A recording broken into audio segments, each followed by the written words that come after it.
Later this year, the Duke of Sussex, 37, will release a memoir that its publisher has described as intimate and heartfelt.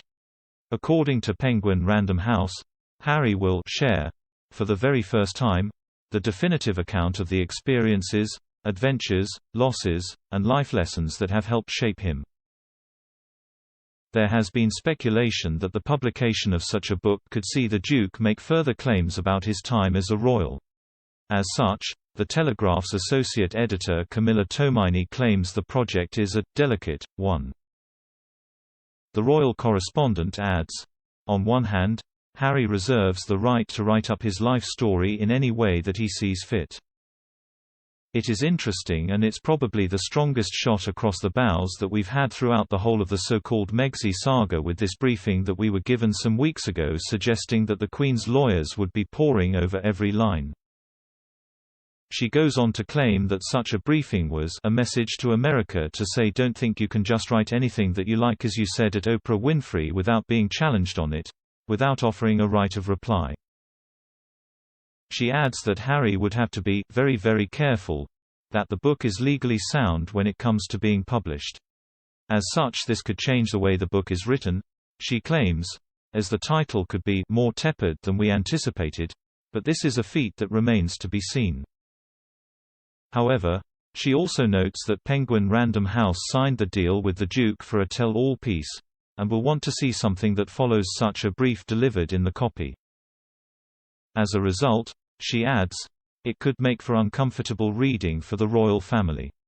Camilla goes on to add that the Platinum Jubilee hopes to celebrate the monarch and the royal family as a whole and bring with it a wave of popularity. She claims that if the Jubilee is as successful as the one in 2012, it could overshadow anything on the sidelines. However, she adds, the cynic in me would suggest that's overly optimistic, because if Prince Harry decides to drop a load of bombshells in his autobiography in autumn and they're legally safe, so he's able to publish them without too much of a pushback, and let's face it, he's party to extremely intimate details about the royals behind palace gates, then arguably the palace can't do much to stop him, and it's going to generate a huge amount of press coverage. She claims that the public could see the royal family craft a reply similar to the one seen in the aftermath of the Sussex's Oprah Winfrey interview if Harry suddenly drops a load of grenades on Buckingham Palace. However, she adds that the Duke will be mindful of not causing too much upset to Granny, who turns 96 next month. She adds this is because the last few years for the monarch have been pretty tumultuous, including the loss of her beloved husband and the Sussexes' step away from the firm.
More sapiens.